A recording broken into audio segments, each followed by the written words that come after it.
पोषण की वैसी विधि जिसमें जीव अपने भोजन के लिए किसी दूसरे जीव पर निर्भर करते हैं, ऐसे जीव परपोषी जीव कहलाते हैं तथा इस प्रकार का पोषण क्या कहलाएगा? परपोषण कहलाएगा। क्या कहलाएगा? परपोषण कहलाएगा।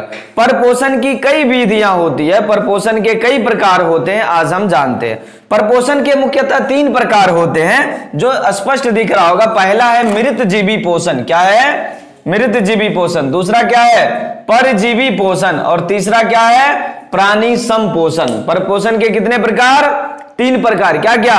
मृतजीवी पोषण, परजीवी पोषण और क्या? प्राणी संपोषण। ये 3 प्रकार किसके होते हैं?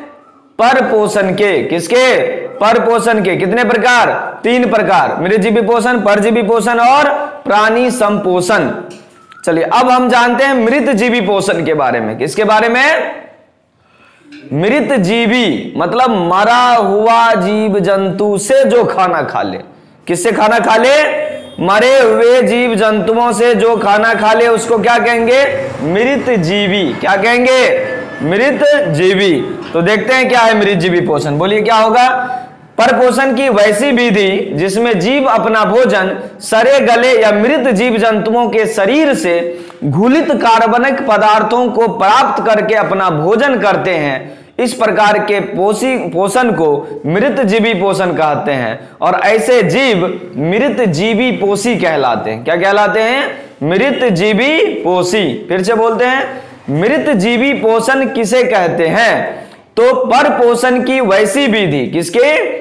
परपोषण की वैसी विधि जिसमें जीव अपना भोजन जो है किसी सड़े गले मृत जीव जंतुओं के शरीर से, मृत जीव जंतुओं के शरीर से घुले हुए कार्बनिक पदार्थों को अवशोषित करके उनको प्राप्त करके अपना भोजन के रूप में उपयोग करते हैं, ऐसे जीव क्या? मृतजीवी पोषी कहलाते हैं और ऐसा पोषण मृतजीवी पोषण कहलाता है।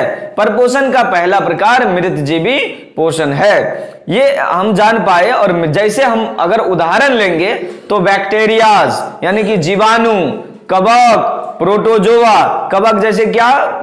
गोबर छत्ता। क्या रे? गोबर छत्ता, जिसको हम लोग मशरूम कहते हैं। क्या कहते हैं? मशरूम। क्या कहेंगे? मशरूम। तो मशरूम नॉर्मली हम लोग जिसको खाते हैं, कुछ प्रजातियां उनकी विषैली भी होती है, परंतु जो मशरूम उगता है वो सड़े गले पदार्थों पर ही उगता है, सड़े गले जीवांश पे ही उगता है। तो मृतजीवी पोषण किसको कहेंगे? परपोषण की वैसी विधि जिसमें जीव जो है अपना भोजन